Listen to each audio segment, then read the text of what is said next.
Hey guys, DibtheAwesome here, and welcome to a Monster Legends guide. This one is for Octex. Now, I changed the title because, I don't know, analysis was just kind of... I feel like the name's been used before, so I'm just going to say guides from now on. They're going to be Monster Legend guides, and, yeah, that's what it's going to be called from now on. And today we are looking at Octex for a few reasons. So one is basically, because like this month actually, you can actually buy him on a sale that's coming up, 225 sale, that kind of deal.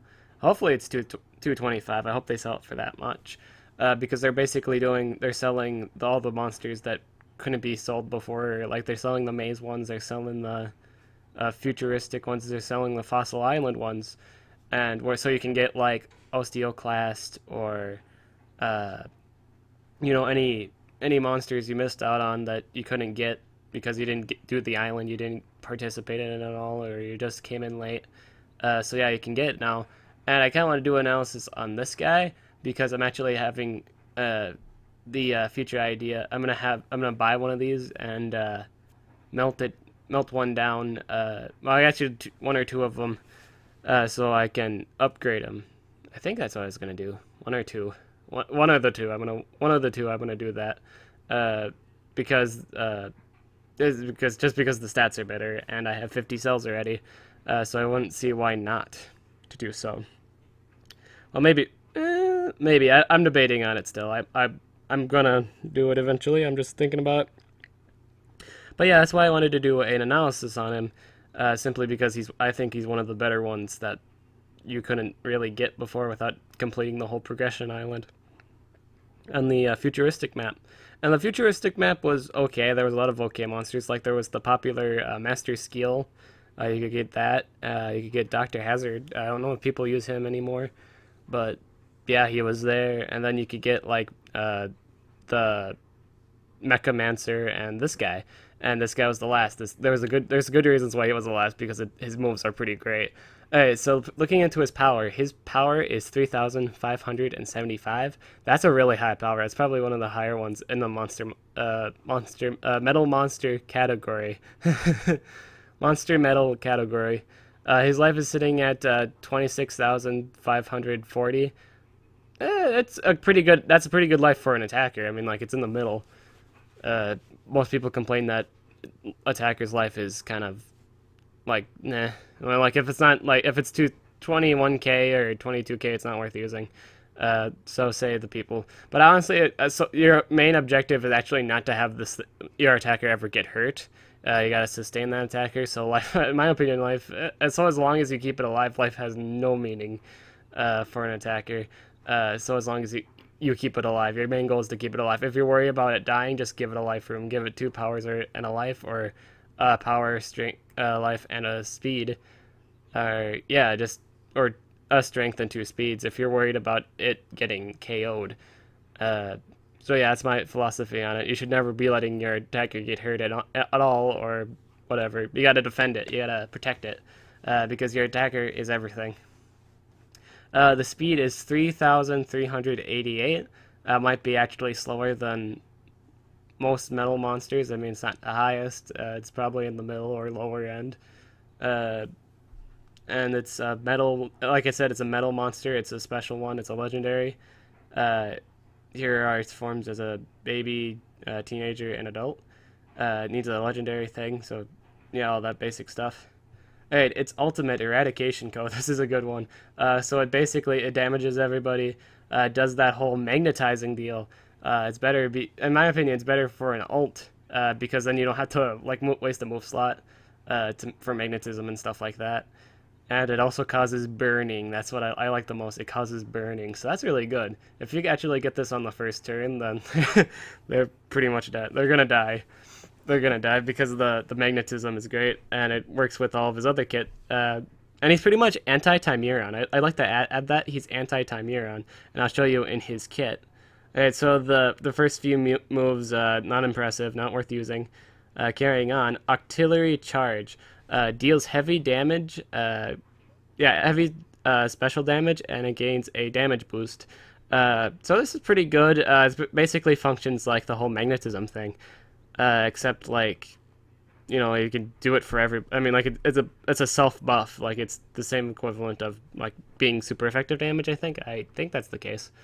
But it just increased damage. So if you had like a damage booster and you had this up too, I mean, like I think you would basically do 3 times damage. I think that's how that one works.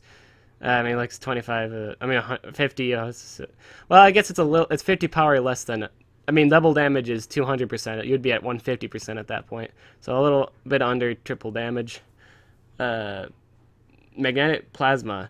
All right. I'm not. This is a low damage AOE. It's basically what every metal monster has is an AOE that does this.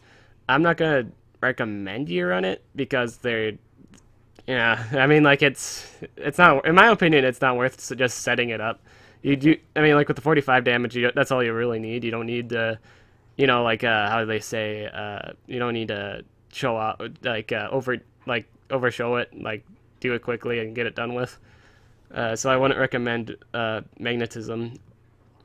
This magnetism move, it's just because it's overdone, and it's just not great. It's not.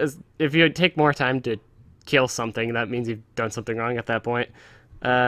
Space Army deals heavy metal damage. May burn target. Okay, so you realize this is like these two moves are zero. I love these. I love his skills because they're 50 damage and 0 turn cooldowns. These are all the skills like. Except like the AoEs, like those are 3 turns. But everything he does is like 0 turn cooldown, and that's really great. And it's 28 stamina. And it makes it more great with the next moves, the next sets. So what I'd say in this category, if you're down with like damage boost, I guess you can get the damage boost. If you're down with burning enemies, some metal monsters are immune to burning. I don't know who. I forgot who was immune to metal, burning. Like Timeron's obviously burn resistant. There was another monster, I can't remember who. I think it was like Yamamoto. I think Yamamoto was immune to burning. And so yeah, you can run this skill because it gives burning's great in situations if you can't burst them down real quick. The next set is pretty good. I'm gonna recommend at least two of the moves in the next section, two of the totally 2 moves you should run in the next section. This is Octalia Force. Octalia Force. Yeah. Okay, so that does heavy damage. Heavy special damage is pretty much it's the same. It's 50 damage. This one's 31 stamina, 0 turn cooldown, 95% accuracy. I gotta add. And when you use it, you gain precision, and you recover 40% of your stamina. So you use this move, and you're getting 40% back. 40% back. So you can like if you have like 2 deny monsters, you can use 1 deny monster to deny everyone, and then use Octalia Force to get that precision up. You can use your other deny monster to deny them. It's situational, but this is really good. I like the idea of running this skill so you can spam your other stuff. So maybe like personally, for me, okay, I kid you not. Like in Team Wars, I love running 2 special moves and 2 elemental moves just so I have that balance, so I can hurt the equal and the everyone else. And I don't like really causing element like effects that they are resistant to, like burning. I don't like using fire monsters burning because every other fire monster is immune to burn. Every fire monster is immune to burning, and I don't know why they don't change that yet. But yeah, I mean like they haven't. I don't know if they made one that is not immune to burning. I think I think the only one that doesn't have immunity to burning and it has an immunity to stun is the actor guy nobody uses. I forgot his name, but I like his design, but I don't like his stats. His stats are pretty bad. You'll never see him in competitive play. So yeah, I'd personally run one of these 2, like obviously one or both of these moves just because they're special damage. Plasma Rain, you totally run this. It's 45 damage. 45 damage is great. Always run a 45 damage move on a monster. And the last one is Soldier of Misfortune, which causes bleeding. Yes, we get to my favorite part of this video, or this guide, is the bleed. It causes bleeding. Bleeding's great. Like I said in like previous, like in wars and stuff like that, or whatever you've heard me talk about this move, bleeding in general. Bleeding is my favorite stat. No one's resistant to bleeding except like Timeron. Timeron's immune to everything. Like no one's immune to bleeding. It's a great thing to have. It's like poison, but no one's resistant to it. So totally, I'd say run this move. If you're unsure about the Space Army, run this move. Uh, yeah, it's either between. Yeah, honestly, this is how it goes down to. Whatever you run. Personally, I'd run both of the special moves, so you just have that preference, like you have that variety.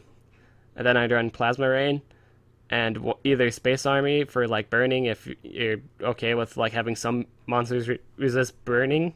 All right, or you can have Soldier of Misfortune, and you can bleed everything. And I'd also like to add, you might as well just run Space Army. You might as well run Soldiers of Misfortune at that point, because your special, like your Eradication, like I said before, causes burning. So you don't really need the burning skill, and you don't really need the AoE magnetism, because his ult covers that.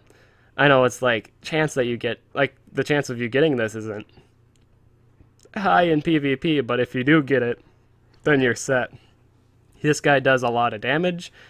Personally, I think he's like the best metal monster attacker. Well, actually, no. I'm gonna take that back, because I would have said that. I would have kept it that word. But Super Dan may very well be one of the better metal attackers, since he has that AOE special. I'm gonna do a guide on him next. Probably might post both of them at the same time, since they're both metal monsters, like I did with the Varuna and Mammoth. It took me a while to post the Varuna guide. Because it was late at night and stuff like that. But yeah, I'll do a guide on both of these. These, like, both monsters are exceptional, like Super Dan and this Octex and Super Dan. They're both exceptional metal attackers. Really good, really good. But yeah, this is a good. If you don't have Super Dan, this guy's a great monster to have. If you don't plan on getting Super Dan in the maze, and you want to save that coins for possibly getting Arcade, See, that's the thing with Arcade, is I don't know if it's possible to even get Arcade in the event, even with the discounts and stuff like that. But this monster is a great monster to have, especially if you have the 50 cells.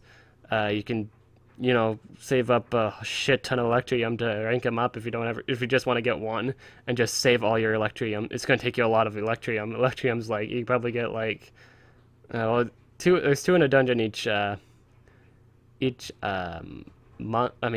week, I believe, plus the 3 for the breeding event. Those are really hard to get, by the way.